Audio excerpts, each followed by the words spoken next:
હાલો ખેડૂત ભાઈઓ, રામપુર તોરીના આંગણે આ કારુભાઈ થોમરના આ ફોરેસ્ટર ટુકડા પોકના કમ્પ્લેટ તૈયાર થવા માંડ્યા છે. આજે 13 તારીખ અને પહેલો મહિનો 2026.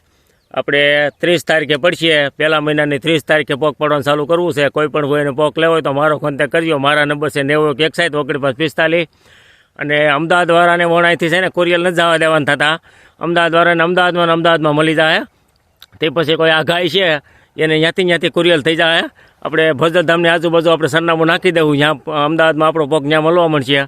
અને સુરતમાં કોણ છે ને કુરિયરથી જવા દેવાનો છે. બાકી એક ઠેકાણે અમે મૂકશું એ અમે નોખું સરનામું દેવું. હવે એમાં એવું થાય છે કે ફોર વ્હીલવાળા જાય ને તો ઓલો હું બહાર બોલો ગેતે બેઠો ને અંદર ફોર વ્હીલ ન જવા દે. અને રોડમાંથી ફોર વ્હીલ હાલે નહીં જ્યાં લેવા જાય ત્યાં. એટલે ઘેરે બેઠા જ મારા બાપુએ કુરિયર આવી જાય હંધાઈને.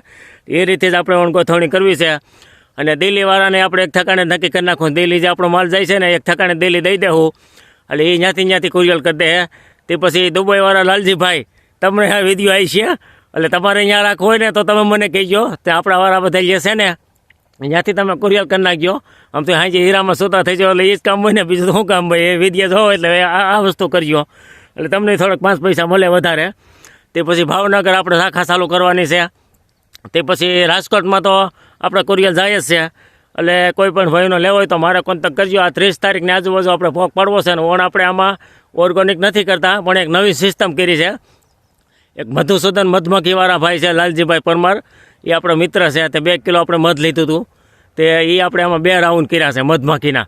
એટલે મધમાખી કીધું આમાં આવે ને કઈ રીતે થાય છે નવીન પ્રયોગ કરતા જઈએ છીએ. એટલે મારા બાપુ જે પોક આપણો જે વરોવરી ખાય છે એને જ ખબર જ છે કેવો પોક આવે છે. અને ભાવ છે 400 રૂપિયાનો કિલો. તે પછી કુરિયર લેવાવાળા માથે.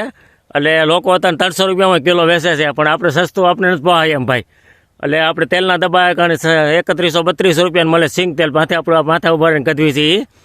અને માણસો અત્યારે 2500માં ને 2300માં સિંગ તેલ વેચે છે. એટલે એને એ રીતે પહાતું હોય છે. એટલે આ રીતે છે હતું. એટલે અમને 400 રૂપિયા છે અમને નથી પહાતું ભાઈ. અને હું તો એમ કહું છું વસ્તુ છે ને મોંઘી જ ખાવાની, સસ્તી તો ખાવાની જ નહીં. સસ્તી ખાવી તો ખબર જ હોય. આમાં કંઈ ગમે એ વસ્તુ હોય કારણ કે ડુપ્લિકેટ હતું એ રીતે.